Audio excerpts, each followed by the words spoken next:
Hi everyone, Emily Mercado here again with part two of stage one, the spiritual world.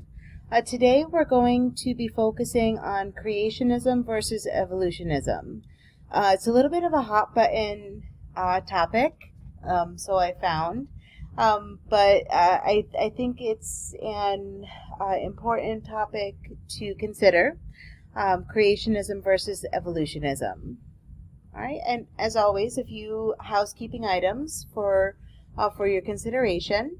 First and foremost, I want to reiterate that I am not a trained theologian, right? I'm a school librarian by training, but I've been interested in sharing the gospel with you, dear listener, and I hope that you get a lot out of these sessions. The Bible translation that I'm using throughout this seminar is the NIV, New International Version. You're free to use whatever translation you feel the most comfortable with, but for my purposes, the NIV is the translation that I'm using.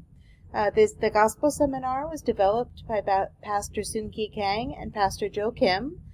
They are the pastors at my church, Church of Jesus in Paramus, New Jersey. Again, I am not a trained theologian. I'm not a trained pastor.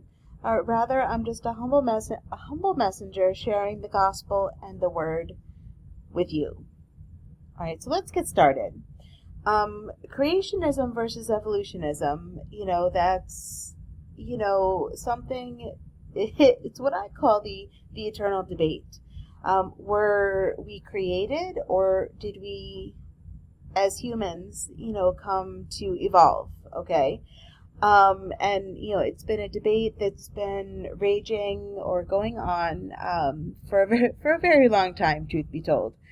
So, question. If there is a God, do you think that this world evolved the way it is now, or do you think that it was made by a creator? I'm not sure. Most people say, I'm not sure. Most people respond that way. It was evolved. Other people say that it evolved to be the way it is. And, still others, say, well, it was probably made by someone. It was probably, excuse me, it was probably created by someone. I'm, full disclosure here, before, I was firmly in the it was evolved camp.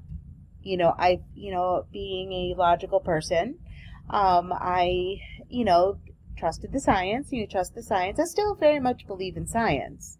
Don't get me wrong, but for a long time, is what I was taught in school is that the world evolved. We as humans evolved, right? To be the way we are. But when I started to attend Church of Jesus, my answer changed from it was evolved to, well, I'm really not sure. I don't know. And that's okay. That's totally okay. And it's okay to not be sure. But the more I heard, the more I listened, the more I thought, well, yeah, it was the world, was made by someone.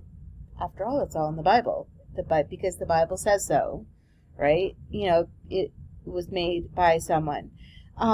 Science, as you probably well know, that science explains that the world came into existence on its own through evolution, without a creator, that it was not created, but rather it evolved. Okay? We, at least at my church, we believe in creationism. That, and what creationism means is that we believe that God created the world. The world was created. Okay? Faith. Faith, is a very personal, it's a very personal thing, for lack of a better word. I don't like the word thing, but faith is very personal. It's something that, is unique to everyone. Obviously, there are certain, tenets of the faith, tenets of my faith life, with Jesus and with the Church of Jesus that I believe, right? A lot of times unbelievers, again, you remember from last session that unbelievers are people who may not necessarily believe in Jesus. But, faith is very often seen by unbelievers as something that is inferior to science. It's conceptualized as the antithesis to science, the opposite of science, right? Because science, seeks to prove things, where faith, again, you just have to take it on faith, even if you can't see it, even if you can't readily explain it. But to truly understand the depth of the Bible, we need to understand, we as Christians, believers, need to understand and know that God is superior to all forms of knowledge, including science. Because after all, God is the master creator. He is the creator. We are the created. And we can view science, as a way to help us understand, a tool to help us understand and discover what God himself has made. And rather than, sitting there and arguing about whether the creation of the world literally took 7 days, on the first day God created this, on the second day God created that, we tend to focus more on the truth that God created the world with his word, and that we as humans are created in God's image, right? It's worth mentioning Francis Collins' book, The Language of God. It came out in 2006. Francis Collins headed the Human Genome Project. He's also an evangelical Christian, right? And he argues that God created the world through evolution. So it's kind of like a hybrid.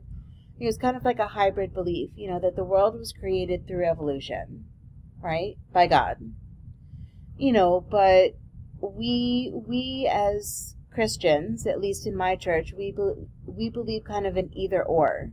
The world was created. It was definitely not through evolution. Now, speaking as a kind of a segue to the theory of evolution, this handsome-looking young man over here is Charles Darwin, right? He proposed the theory of evolution, all right, in his book On the Origin of Species by Means of Natural Selection or the Preservation of Favored Races in the Struggle for Life. What a title. Came out in 1859, and Charles Darwin, he very often, went to places like the Galapagos Islands, where he saw many, many unique creatures. And, his way of explaining was that, species evolved to fit their environment, the environment in which they live. He presented the beginning of all life forms, as, somehow created. But it's interesting. It's interesting to think about, though, that he did not initially deny the existence of a creator. And I think that's a very important point to make, is that when he first proposed this theory, he didn't initially deny God. He posits his theory, and emphasis on theory, which is something that's not proven. He posits that from one single cell, came fish, amphibians, birds, and mammals, later evolving into humans. Okay, I'm just gonna pause right there for dramatic effect. That it's just interesting to think about, that he would propose this, and he based this position on speculated from fossils and layered sediments. It should be also noted that the fossil record, the layered sediment record, is not complete, right? So he had posited this theory based on incomplete and sometimes faulty evidence, faulty data. Okay, and again, he initially did not deny the existence of a creator, but rather he was saying that that single cell was created by something, someone or something, that later evolved into humans. Later, it should be noted that later his students began denying this, and that began with simple cells in their theory, and then later arguing that humans are continuously evolving physically. And it should be noted that 130 years or more after Darwin's death, the form, like the human form that people expected to see in humans, has yet to be realized. And I think that's an important point to consider, that the form that was proposed back in, say, 1859, 1860, that form has not been formed yet, if at all. So that's, that presents an inherent flaw in the theory of evolution. And Darwin, actually began denying the existence of God after the death of one of his daughters. So that event, like his daughter's death, was a precipitating factor in his denying God's existence. Now, the counter evidence of that is, as I had alluded to before, is that fossils and sediment layers, which is something that evolutionists use to identify the age of things and on which their arguments are based, they aren't, these fossils and sediment layers aren't as accurate as they once thought. And some Darwinists actually argue that the theory of evolution is fiction, not true. Okay, and the evidence for this counter theory to evolution is species never change. It's actually getting much, much, much stronger. This counter evidence is getting much stronger. For example, the genetic makeup of each species is unique. For example, if you sow black beans, you're going to get black beans. If you sow green peas, you're going to get green peas. And dogs create dogs, humans create humans, right? I mean, there is some difference genetically between humans, between dogs, but again, dogs make dogs, humans make humans. You're not going to get a human making a whale, for example, or vice versa. And like I said, the unique makeup of genes, genes, not the genes that you wear, but genes with a G, G-E-N-E-S, between a parent and a child, the genetic makeup is slightly different. I do have genes, for example, from both my mother and my father, but that combination in me is different, just as, between me and my brother, we both come from the same parents, but my genetic makeup is different from my brother's, even though we came from the same parents. All right. In the past, before DNA was discovered, I guess, law enforcement used fingerprints to solve crimes. Because it would stand to reason that each person has different fingerprints. Now, in modern times, quote unquote modern times, we use DNA evidence. Because every person, even if they are identical twins, right? We use DNA. Everyone's DNA is slightly different. And there is zero possibility for genomes to change. So, so that monkeys become humans and then humans become a monster, for example. This counter evidence, is getting stronger and stronger, that, evolution really it's not a thing. And again, we go back to believing in the invisible, like we were talking about last session. Believing in the invisible. An example is that religious Jews believe in the Creator God from early on in their lives. That's just something that's taught to them on a regular basis. They learn that from very early on. And religious Jews, it should be noted, and this is neither, I'm not saying it's good or bad, it just is. The religious Jews they are a group of very influential people in the world today. It should be noted that more than 60% of Nobel Prize winners in the field of science in particular, physics, biology, chemistry, and medicine, more than 60% of these Nobel Prize winners belong to this particular group.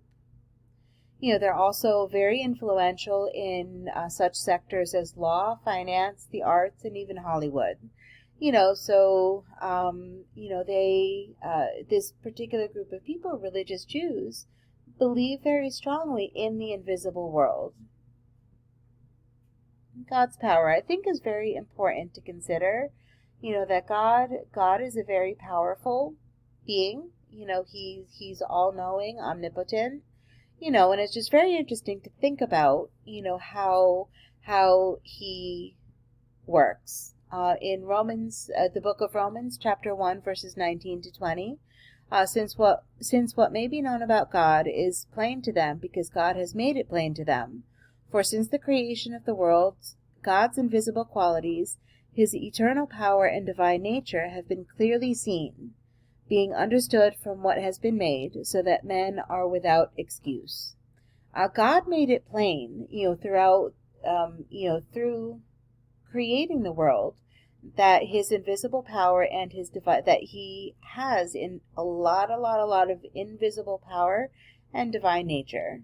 I go back to the question, how is it that you can believe in God? Well, how can you not? Go to a place like Grand Teton National Park in Wyoming. It's beautiful beyond belief.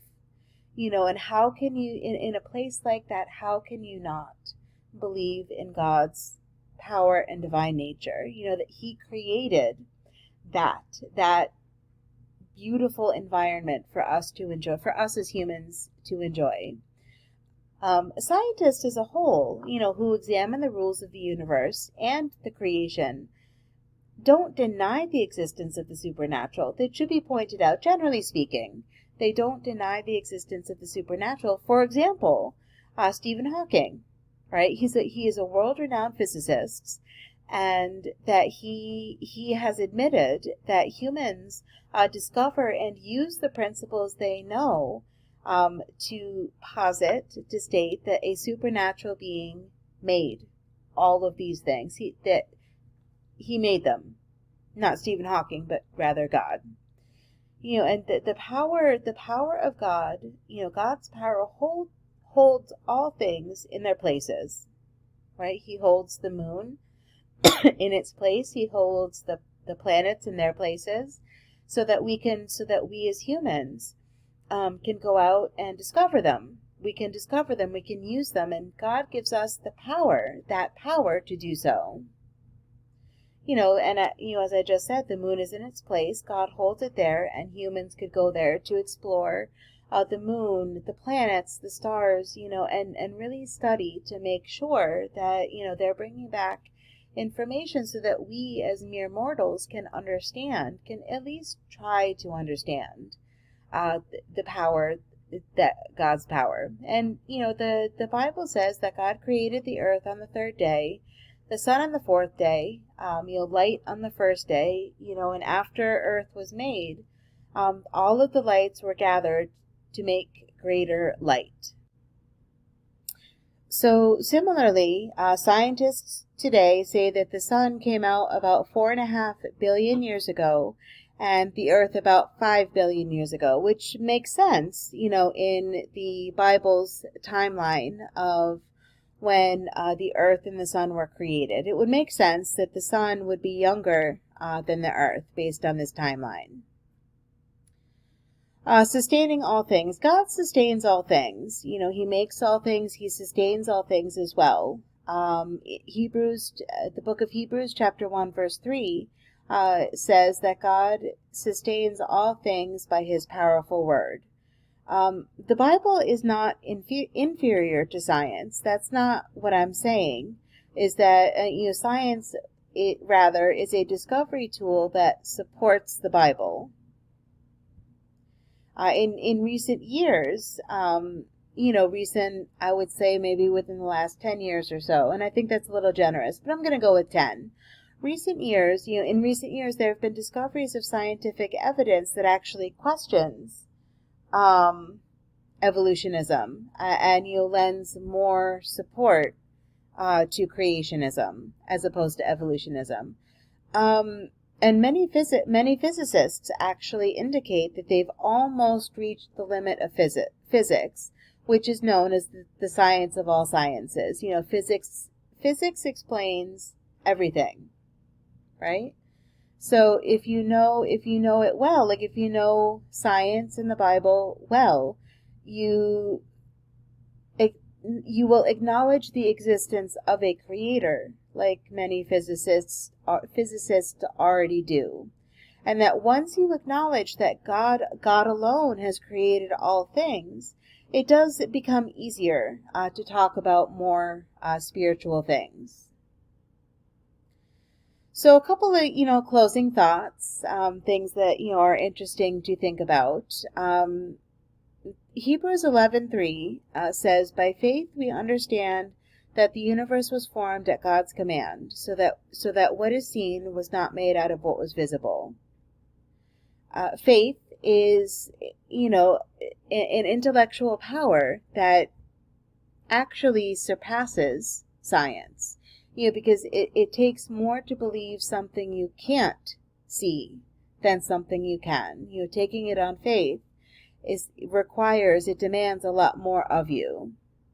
Okay, and what science, I look at faith and science, kind of as being complementary to each other.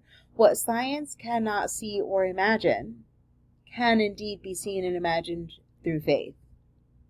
And that Jesus Christ came, through the womb of a virgin. He performed miracles. He died and rose from the dead. And Jesus, Yeshua, is the Creator God himself. Okay, he is the truth. And God established all of the rules of the universe, and he's able to suspend them as he wishes. Jesus was able to walk on water, multiply bread and fish, heal the sick, raise the dead, and himself rise from death. I don't know anyone else, anyone else who is able to do that. He is the author and finisher of our faith, and we have our faith in him.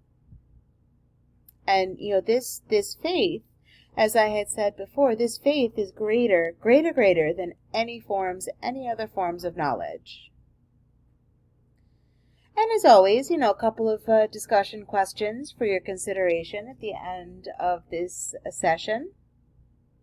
What was the most eye-opening part of this topic today? Why? How would you talk to others about this? Why is it important to talk to them about this? And of course, you can, be as detailed or not as you wish. You can put, write your thoughts down in a notebook or on a Word document. You can keep it for yourself. You can talk to other people. But, I think it's very interesting, to kind of consider all of these different things. And as always, we end in prayer.